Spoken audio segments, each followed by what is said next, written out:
The most important part of having a budget is, number one, not overspending. If you make $20 a month and are spending $19, then you're set for success. But if you make $20 and you spend $21 a month, you can only go downhill from there. Focusing on your total salary instead of your net income can lead to overspending.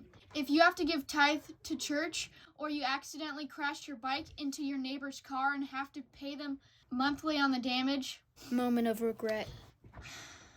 Don't calculate your budget off of how much money you make, but how much money you get. Number 2, making realistic goals. Now you need to make short and long-term goals. Short-term goals can be anything from a week to a few months long. Long-term goals can be as long as 3 to 5 years. My long-term goals normally look like I want to save $500 this year, or I want to read 50 chapter books this year. Number 3, adjust your spending to stay on budget. Now you can make any necessary adjustments so that you can achieve your goals. Can you skip a movie night and have a movie at home instead?